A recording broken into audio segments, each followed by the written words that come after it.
तर विद्यार्थ्यांनो, आज आपण महाराष्ट्र दिन भाषण पाहूयात.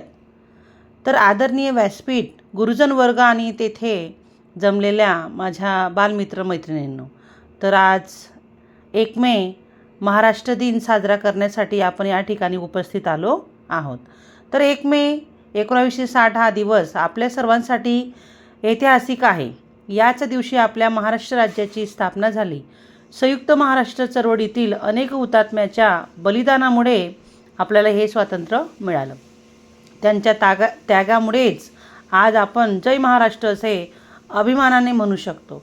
तर महाराष्ट्र ही संतांची, शूरवीरांची आणि महान नेत्यांची भूमी आहे. छत्रपती शिवाजी महाराजांनी स्वराज्याची स्थापना करून आपल्याला स्वाभिमान, धैर्य आणि न्याय यांचे महत्त्व शिकवले. तर तसेच संत तुकाराम, संत ज्ञानेश्वर यांनी समाजाला योग्य मार्ग दाखवला. आणि आपल्या महाराष्ट्राची संस्कृती, भाषा आणि परंपरा अतिशय समृद्ध आहे. गणेशोत्सव, गुढीपाडवा, दिवाळी यासारखे सण आपण मोठ्या उत्साहाने साजरे करत असतो. तर मराठी भाषा ही आपली ओळख आहे, ती आपली मायभूमी आहे, ती आपण जपली पाहिजे. आजच्या दिवशी आपण सर्वांनी एक संकल्प करूया, आपल्या राज्याच्या प्रगतीसाठी प्रामाणिकपणे काम करू आणि पर्यावरणाचे रक्षण करू आणि चांगले नागरिक बनूयात.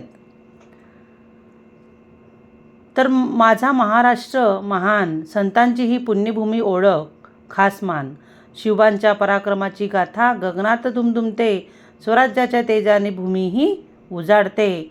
शेवटी महाराष्ट्र दिनाच्या सर्वांना हार्दिक शुभेच्छा. जय महाराष्ट्र.